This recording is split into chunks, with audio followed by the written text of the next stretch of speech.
también me gustaría preguntarte sobre el tema de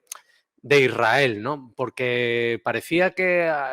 amigo íntimo tradicional, ¿no? Las élites muy relacionadas con Estados Unidos, pero bueno, vemos que, hombre, con Rusia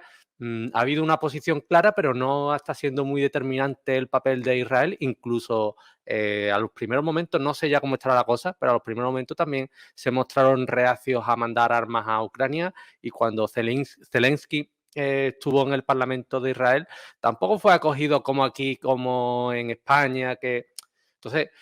¿cómo está siendo el papel de Israel? Pues Israel está aprovechando, como suele hacer cuando la coyuntura internacional se lo permite, está aprovechando para demoler más casas palestinas,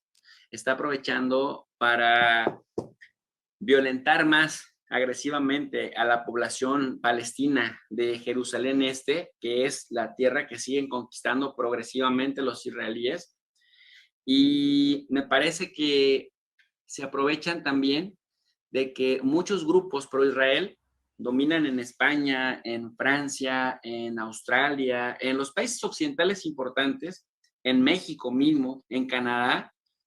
dominan los medios tradicionales, las grandes televisoras, los grandes consorcios de venta de armas, la banca internacional, y esto hace que de alguna manera los poderes fácticos, más allá de los gobiernos, sirvan de palanca pro Israel para maniatar a los gobiernos cuando algún funcionario de alto nivel quiera condenar públicamente o atreverse a criticar a Israel en determinados contextos, porque además Israel mañosamente todas las críticas que se le hacen las contesta como eres antisemita, estás, aunque tú no digas nada del pueblo judío, aunque tú no digas nada y no sea una crítica permanente, pero que digas, oye, eso que estás haciendo, por ejemplo, el asesinato de la periodista palestina de Al Jazeera, que contó y que estaba bien identificada, van y le pegan una bala en la cara, y después en su velorio, cuando la llevan al sepulcro, llegan las FDI y agarran a palazos, a macanazos, a las personas que llevaban su caja como símbolo de protesta, eso hubiera sido un escándalo en cualquier otro país, pero es en Israel y entonces trata de que ni siquiera se conozca. ¿Y esto a qué se debe? Pues a la gran capacidad de apalancamiento que ha tenido el Estado de Israel con los grupos de interés pro Israel en Estados Unidos, en España, en Alemania, en Francia, etcétera, etcétera,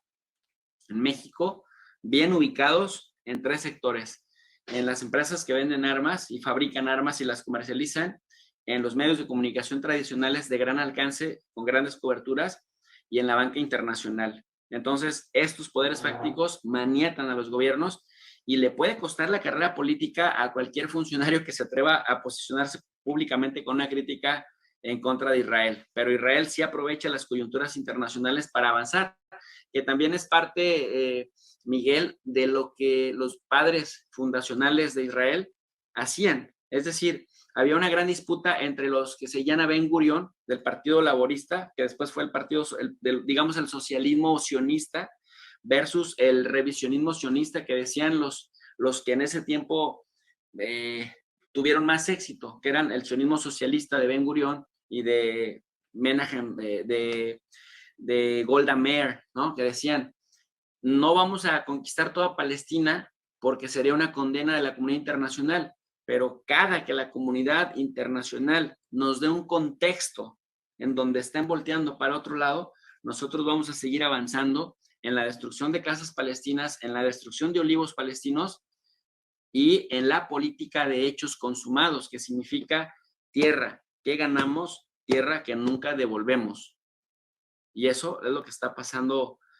Si uno ve las cifras de demolición de casas palestinas, si uno ve la cifra del crecimiento de las colonias, de los asentamientos israelíes en territorio palestino, y uno ve las cifras de represión policial de israelíes frente a palestinos, es brutal. Pero ahí parece que los derechos humanos no importan porque